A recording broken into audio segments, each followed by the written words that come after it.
Bien, bienvenue dans cette édition de Morning Call. L'une des plus performantes économies africaines, l'Éthiopie, a déclaré l'état d'urgence dans le but de mettre fin aux manifestations qui virent souvent au drame pour ceux qui demandent plus de liberté dans le pays.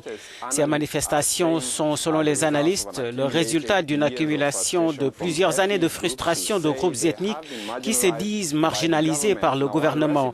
Des résidents ont indiqué qu'Internet a été bloqué dans différentes parties du pays. Human Rights Watch a déclaré qu'au moins 500 personnes ont été tuées dans ces manifestations l'année dernière. En effet, Robert, et puis de son côté, le gouvernement éthiopien a dénoncé l'ingérence d'ennemis extérieurs. Nous avons des preuves tangibles qu'il y a eu des formations ou des financements d'entraînement depuis l'Égypte. Nous ne disons pas que c'est directement lié au gouvernement, mais nous savons avec certitude que le groupe terroriste OLF a reçu toutes sortes de soutien de la part de l'Égypte. C'est ce qu'a déclaré le porte-parole du gouvernement en début de semaine. Il faut également noter que des annonces d'assouplissement ont été faites hier par le Premier ministre éthiopien qui a affirmé vouloir réformer le système électoral pour que l'opposition soit mieux représentée. Il n'en demeure pas moins que l'attitude des autorités est fortement décriée par les défenseurs des droits humains, notamment l'organisation Reporters sans frontières qui se dit par exemple préoccupée du respect de la liberté d'expression dans le pays de la Corne de l'Afrique qui est également l'hôte du siège de l'Union africaine. L'organisation a notamment dénoncé la loi antiterroriste, une loi jugée floue quant à ses exigences envers les professionnels des médias dans le pays. Pour mieux comprendre ce qui se passe en Éthiopie en ce moment, nous parlons ce matin avec Daniel Beran, chercheur, journaliste et fondateur du média Horn Affairs. Il est basé à Addis Abeba. Bonjour Monsieur Beran, merci d'accepter notre invitation. Alors dites-nous quelles pourraient être les conséquences de l'application de l'état d'urgence comme le veut le gouvernement quand on sait qu'il y a déjà une loi antiterroriste qui est appliquée dans le pays. Oui, il devait y avoir une certaine différence. Que faut-il donner au gouvernement? Il donnera des éclairages. Par exemple, avec l'appareil de sécurité, vous avez les militaires impliqués dans certains domaines, mais nous avons aussi la police fédérale et la police spéciale régionale. Et vous avez la police locale et la milice rurale, qui sont des gardes bénévoles de l'armée dans ces régions rurales. Donc, toutes ces structures seront sous un seul commandement maintenant. Normalement, toutes ces forces sont sur leur propre base et parfois elles se chevauchent. Lors d'un incident, vous trouverez 2 ou 3 appareils de sécurité dans certains. Aucun d'entre eux n'est présent. Donc, au moins, cela pourrait être résolu. Deuxièmement, il donnera de larges pouvoirs au gouvernement pour sécuriser les lieux, pour calmer les lieux.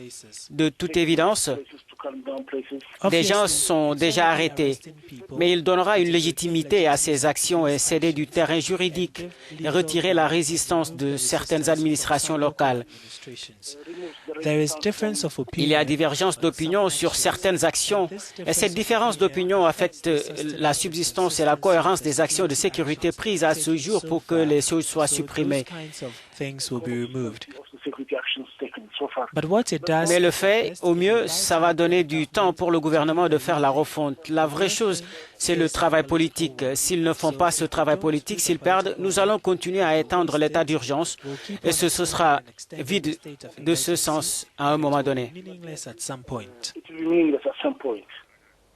Monsieur Beran, l'argument avancé par les autorités est la restauration de la sécurité et de l'ordre après que des manifestants ont attaqué plusieurs bâtiments publics. Alors, cette mesure peut-elle contribuer à apaiser les tensions ou au contraire, va-t-elle les attiser selon vous? En fait, je ne vois pas pourquoi elle devrait décourager. Dans certaines régions, il n'y aura pas de différence.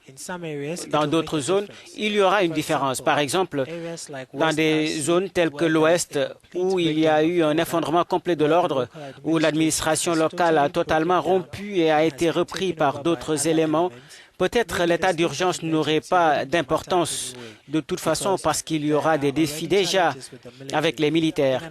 Dans un pays idéal, vous pourriez avoir des manifestants et à côté, vous pouvez tenir des assemblées publiques.